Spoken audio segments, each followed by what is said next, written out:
Jadi memang ayan itu ya epilepsi sama sebenarnya. Cuma yang harus kita bedakan adalah orang kejang itu atau orang kejang itu belum tentu epilepsi. Itu kan gejala paling sering kan epilepsi kejang, Dok. Iya. Selain kejang, apakah ada gejala lain, Dok? Oke. Jadi kejang itu ada beberapa bentuk, Dok. Jadi tidak selamanya kejang itu yang pasti orang tahu itu adalah kelojotan, tangan sama kaki bergerak. Tapi kejang itu banyak macamnya.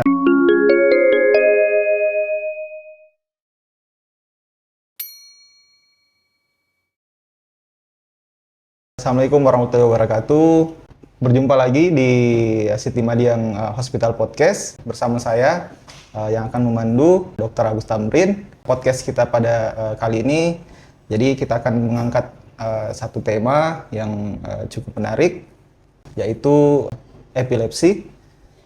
Jadi tema ini cukup menarik karena pada praktek sehari-hari itu banyak pasien yang menanyakan. Kemudian pasiennya juga kasusnya cukup banyak. Nah, bersama saya di sini sudah hadir dokter spesialis saraf yang juga bertugas di Rumah Sakit Siti Madiang. Telah hadir Dr. Riko Devrianto, spesialis saraf. Assalamualaikum, Dok. Waalaikumsalam warahmatullahi wabarakatuh. Salam kenal semuanya. Kita mengangkat tema epilepsi, Dok. Betul. Di mana kasus epilepsi ini memang cukup banyak, Dok ya. Data dari WHO itu tahun 2024 angka kasus epilepsi itu sekitar 1,5 sampai 2 juta di tahun 2024, Dok, ya, ditemukan. Nah, dan tiap tahun itu selalu meningkat, Dok, kasusnya. Iya. Jadi kita sebagai tenaga medis dan juga untuk masyarakat umum juga, Dok ya. Betul. Ya, masyarakat umum itu dapat mengetahui apa sih itu epilepsi, tanda-tandanya bagaimana, gejalanya bagaimana, cara mencegahnya bagaimana, serta pengobatannya seperti apa. Ya, mungkin langsung saja, Dok. Ya, boleh. Saya bertanya, Dok. Ya, boleh, Dok. Silakan. Apa sih itu epilepsi, Dok? Apakah epilepsi itu, Dok? Secara definisi itu seperti apa, Dok? Oke, terima kasih sebelumnya kepada tim Promkes Siti Madiang ya mengadakan talk show lah istilah podcast ini. Ini menarik, betul kata Dr. Agus. Jadi epilepsi, orang pasti kalau udah dengar kata epilepsi bawaannya waduh sakit berat ya, sakit berat, sakit yang menular dan banyak lagi lah yang berkembang di masyarakat ya. Jadi di sini dengan adanya podcast ini kita bisa sharing mengenai apa itu epilepsi yang tadi Dr. Agus bilang. Dokter, epilepsi itu banyak kasusnya ya, apalagi sekarang Siti Madiang, Rumah Sakit Siti Madiang merupakan rumah sakit rujukan untuk dilakukannya EEG. EEG itu rekam listrik untuk pasien-pasien epilepsi. Jadi epilepsi itu adalah kejang. Ya, kita sering kata-kata kejang ya, kita sering kata-kata yang terbiasa adalah kata-kata kejang. Jadi dia kejang yang terjadi lebih dari 2 kali dan dia lebih dari 24 jam. Nah, itu yang harus dicantumkan. Jadi misalnya hari ini kejang, 12 jam kemudian kejang, besoknya, lusanya, minggu depannya tidak kejang, kita belum sebut dia epilepsi, Dok. Nah, tapi kita di mana kita sebut dia epilepsi? Kalau dia memang kejang itu sudah lebih dari 24 jam. Hari ini kejang, minggu depan kejang lagi, atau 3 hari kemudian kejang lagi. Nah, itu kita sebut dengan epilepsi. Jadi epilepsi itu suatu keadaan di mana kejang lebih dari 2 kali dalam waktu lebih dari 24 jam. Untuk secara definisi seperti itu, Dok. Banyak yang beredar, Dok, di masyarakat mengenai satu penyakit yang disebut ayan, Dok. Nah, apakah secara gejala kan hampir sama, Dok? Kejang juga, ayan. Nah, apakah ini sama, Dok, ayan ini dengan epilepsi? Oke. Jadi sebenarnya itu nggak salah definisi kata-kata saja. Ya. Jadi memang ayan itu ya epilepsi sama sebenarnya. Cuma yang harus kita bedakan adalah orang kejang itu atau orang kejang itu belum tentu epilepsi. Ya. Jadi ada suatu keadaan misalnya gula darah yang terlalu tinggi, gula darah yang terlalu rendah, atau dia kadar racun dalam darah pada orang yang sakit ginjal tinggi, itu kemungkinan bisa terjadi kejang. Atau dia kadar garam dalam darahnya rendah, itu bisa terjadi kejang. Tapi apa itu kita bilang epilepsi? Tidak. Jadi itu kita bilang kejang. Jadi epilepsi itu di mana kita tidak ada pencetusnya. Ya, jadi tiba-tiba anak-anak kejang ya tanpa dia demam, tanpa dia ada apapun, dia terjadi kejang hari ini terus 3 hari kemudian kejang. Nah, kita bilang itu bisa kita sebut dia epilepsi. Jadi epilepsi dengan ayan itu sama, tapi yang kita harus bedakan adalah kejang itu belum tentu epilepsi. Jadi jangan baru kejang pertama kali saya bilang itu epilepsi ya, padahal baru kejang pertama kali ya, itu belum tentu. Jadi kita harus tahu cari penyebabnya dulu, baru kita bilang itu pasien adalah epilepsi. Tapi selama kita belum mendiagnosa dia epilepsi ya kita sebut kejang. Jadi kejang itu belum tentu epilepsi. Oh, berarti tanpa pencetus dok ya? Ya, jadi epilepsi itu adalah kejang yang kita tanpa pencetus, nah kita bilang sebut yang epilepsi. Jadi kalau anak kejang, misalnya usia umur 2 tahun kejang dia ada demam, nah dia kita tidak bisa sebut dia epilepsi, karena memang kejangnya itu dicetus oleh demam. Nah, sementara nanti kita obati demamnya, dia nggak pernah demam tinggi lagi, langsung dikasih obat, itu tidak akan terjadi kejang. Nah, makanya kita tidak sebut anak tersebut adalah epilepsi. Ya, gitu dok. Oke. Baik dok. Kemudian dok, itu kan gejala paling sering kan epilepsi kejang dok. Iya. Selain kejang, apakah ada gejala lain dok? Oke. Jadi orang mungkin taunya kejang atau epilepsi itu yang kejang itu sebenarnya kalau bahasa kedokterannya itu bangkitan. Ya, kita kalau dalam medisnya itu lebih sering bangkitan. Cuma kalau di masyarakat kita bilang bangkitan apa itu dok bangkitan? Nah, makanya kita kalau mengedukasi ke masyarakat kita bilang kejang. Jadi kejang itu ada beberapa bentuk dok. Jadi tidak selamanya kejang itu yang pasti orang tahu itu adalah kelojotan, tangan sama kaki bergerak. Tapi kejang itu banyak macamnya, dari mulai bengong, ya, dia bengong beberapa detik ya, bisa 10 detik, bisa 30 detik, terus pas ditanya kembali dia tidak ingat, nah itu kemungkinan juga anak tersebut itu kejang. Atau dia kejangnya cuma sebelah, jadi tiba-tiba tangannya dan kaki kanannya atau tangan dan kaki kirinya dia bergerak-gerak sendiri, itu misalnya selama 2 menit, tapi dia masih tetap sadar, itu bisa kategori kejang. Jadi ada yang kasus juga dia menangis. Jadi kalau memang dia mau kejang, dia rasa perutnya sakit, dia rasa kepalanya gelap, tiba-tiba menangis selama dia 3 menit. Habis itu dia tidur, tidak ingat. Nah itu kejang. Jadi kejang itu banyak bentuknya. Jadi sehingga kalau memang ada masyarakat yang curiga, ini kenapa ya, ada bisa dalam bentuk pingsan juga bisa. Ya, jadi tiba-tiba pingsan 3 menit, 4 menit, bangun, tidak sadar apa kejadiannya, itu bisa kejang. Jadi kalau memang ragu-ragu apa ya, lebih baik langsung ke dokter. Jadi lebih baik diperiksa apakah itu kejang atau bukan. Jadi jangan terpatok dengan kelojotan saja. Jadi banyak tipe dari kejangnya. Jadi kalau itu langsung dibawa ke dokter kalau memang merasa ragu-ragu atau tidak yakin ya, gitu dok. Bahkan bengong saja dok ya? Bengong saja. Ya di sekolah ya misalnya anak-anak itu pelajaran tuh tiba-tiba dia nggak bisa mengikuti pelajaran, terus gurunya lihat nih kenapa nih anak sering bengong, nah itu mungkin juga kejang dok.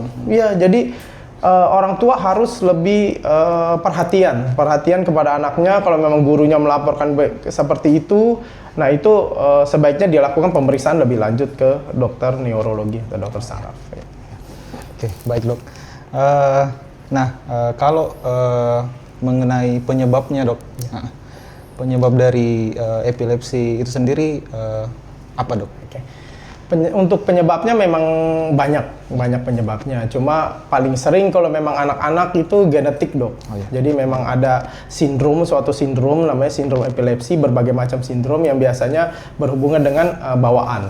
Tapi tidak semua itu genetik atau bawaan. Jadi ada beberapa kejang, misalnya dia pada pasien stroke, ya, misalnya tadi pada pasien dengan trauma kepala, dia tiba-tiba harus ada operasi kepala, atau dia pada ada tumor habis dioperasi. Nah itu bisa dia terjadi kejang yang akan terus ada, ya, karena memang otaknya sudah mengalami gangguan. Ya, jadi kita harus perhatikan juga mencari tahu apa itu penyebabnya yang bisa menyebabkan dia kejang. Jadi berbagai macam penyebab bisa terjadi, yang seperti awal tadi saya bilang, gangguan garam dalam darah, elektrolit, gangguan ginjal, gangguan hati, itu bisa menyebabkan kejang. Ya.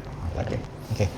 Untuk penanganannya, Dok, nah terutama mungkin untuk masyarakat awam, Dok, nah bagaimana ketika mungkin ada keluarganya atau temannya atau orang di sekitarnya, Dok, mengalami kejang, Dok, apa yang harus yang pertama dilakukan itu seperti apa, Dok? Oke. Jadi penanganan kejang pertama kali adalah jangan panik. Ya. Banyak orang tuh lihat orang kejang panik, malah menghindar, malah ketakutan, ya. Jadi jangan panik karena kejang itu bukan penyakit menular. Nah, itu yang takut itu menular ya, atau apalagi kalau mulutnya sampai berbusa, ya, busanya itu menular. Itu tidak benar, ya. Jadi hal pertama kalau yang penanganan pertama bila melihat pasien kejang adalah bawa pasien tersebut ke tempat yang aman. Ya, jadi misalnya dia tiba-tiba ada di pinggir sungai, yang kita bawa ke tempat paling aman supaya tidak jatuh ke dalam sungai, ya, misalnya seperti itu. Atau dia tiba-tiba di jalan raya, di tengah jalan raya dia kejang, ya, kita harus pindahkan, ya. Terus yang kedua adalah dimiringkan, karena itu takutnya dia tersedak karena air liurnya banyak, nah, jadi kita miringkan supaya air liurnya keluar, Dok. Terus yang ketiga, pastikan di jalan nafasnya itu aman, ya. Jadi airway, ya, kalau kita dalam bahasa kedokteran, airway-nya aman. Apakah dia lagi makan tiba-tiba dia kejang, nah kita pastikan itu airway-nya aman, ya, jangan sampai dia tersedak. Terus yang ketiga yang pasti memanggil pertolongan.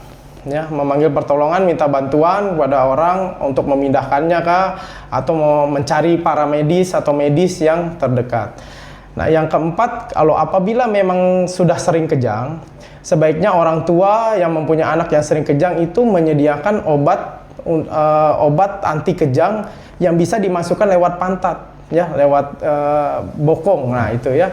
Nah, lewat bokong itu ada dia masuk obat, jadi dikala kejang dipindahkan itu anak tersebut ke tempat yang aman.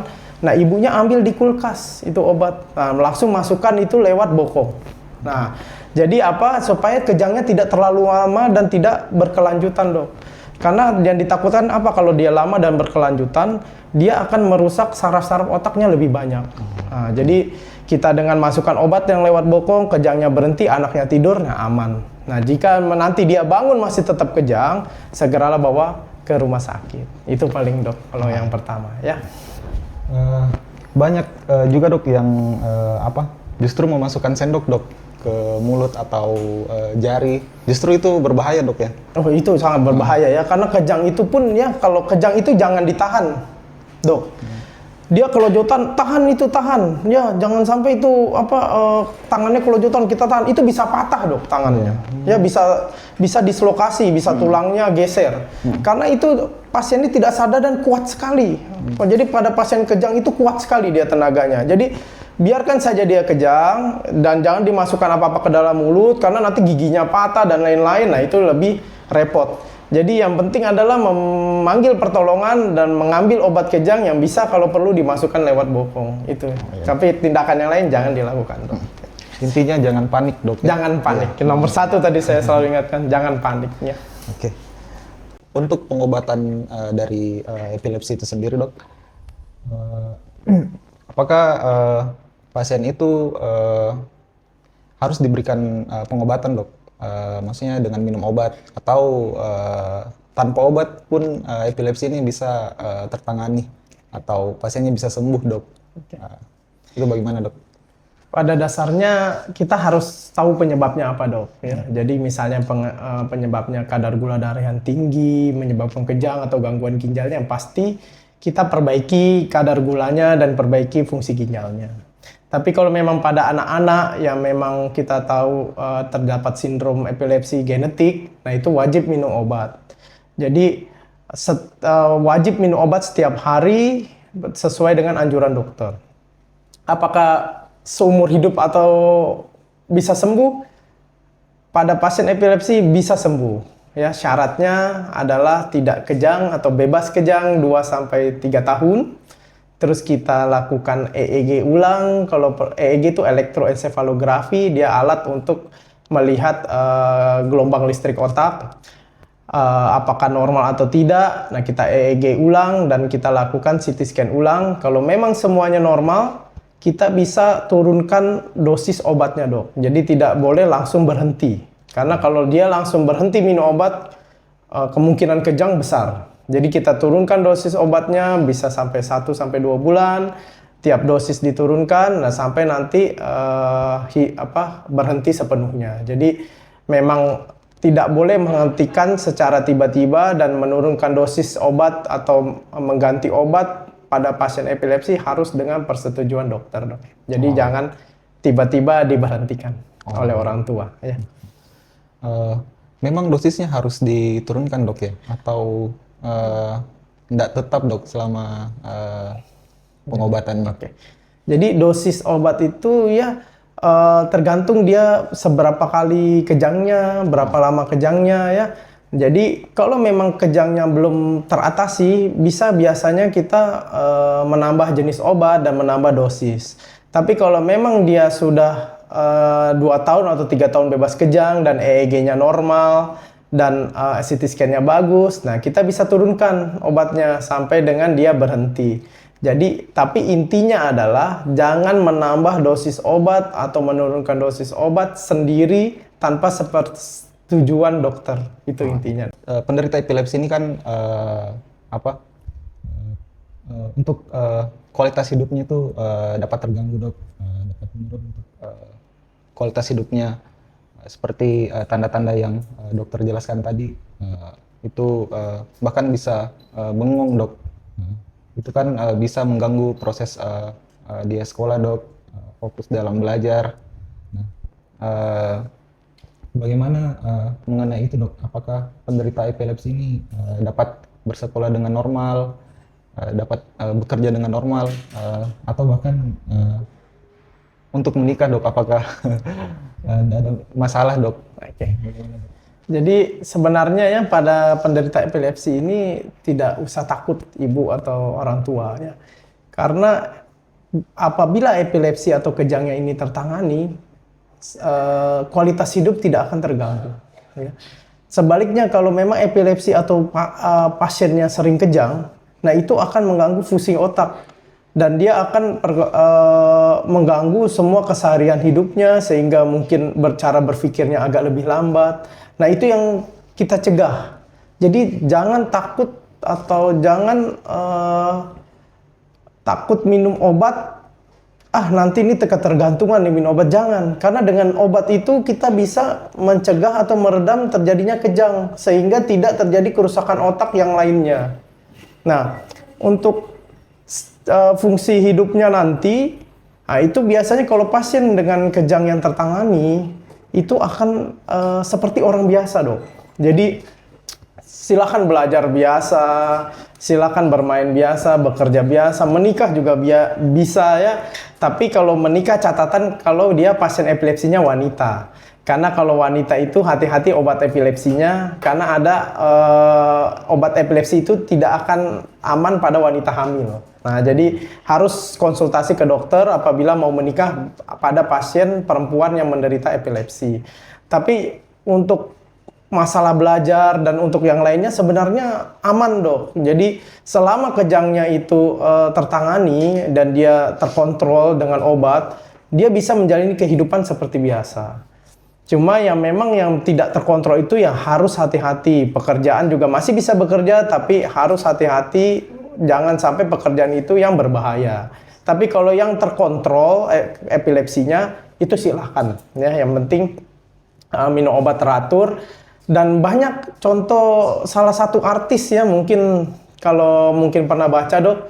itu Amanda Manopo itu. Oh, iya. Nah, Amanda Manopo itu epilepsi dia. Oh. Tapi buktinya ya karirnya bagus-bagus saja ya. Jadi nggak usah takut, dan dia mengungkapkan dia sendiri epilepsi juga ya hal biasa gitu kan. Kita banyak menemukan sehari-hari seperti itu gitu. Dan bukan penyakit yang momok atau menakutkan, dan sekali lagi epilepsi itu tidak menular. Jadi tidak usahlah kita tutup-tutupi lah istilahnya begitu. Jadi banyak pasien epilepsi yang sukses, jadi jangan berkecil hati. Yang penting nomor satu adalah kejangnya atau epilepsinya tertangani dengan obat, dan jangan putus obat. Itu sih intinya, Dok. Kecuali dari dokter sudah menghentikan obatnya. Itu sih, Dok. Jadi intinya pengobatannya terkontrol, Dok ya. Betul. Jadi pasiennya bisa menjalani hidupnya dengan normal. Betul, Dok. Oke. Selanjutnya, Dok. Ini kan banyak stigma, Dok, di masyarakat mengenai epilepsi, mengenai pasien epilepsi. Salah satunya tadi yang dokter sudah bilang juga, itu dapat menular melalui air liur, sehingga pasien-pasien epilepsi ini itu kadang dihindari, Dok, atau dikucilkan mungkin dari pergaulan dari masyarakat. Nah, bagaimana mungkin tugas kita sebagai dokter, Dok, mengedukasi pasien atau masyarakat mengenai hal tersebut, Dok? Ya, itu memang yang tadi saya tekankan bahwa epilepsi itu adalah bukan penyakit menular. Lebih berbahaya itu yang lebih menular, beda dia dengan seperti tuberkulosis, atau dia cacar, atau dia COVID, dia menular ya. Kalau epilepsi itu tidak ada menular. Biar itu dipegang air liurnya atau apapun ya, disentuh kulitnya apa ya, satu gelas, satu sendok itu tidak menular ya. Jadi pada dasarnya memang dia gangguan di otak, jadi bukan gangguan di darah atau yang lain. Jadi tidak ada resiko penularan kepada orang lain.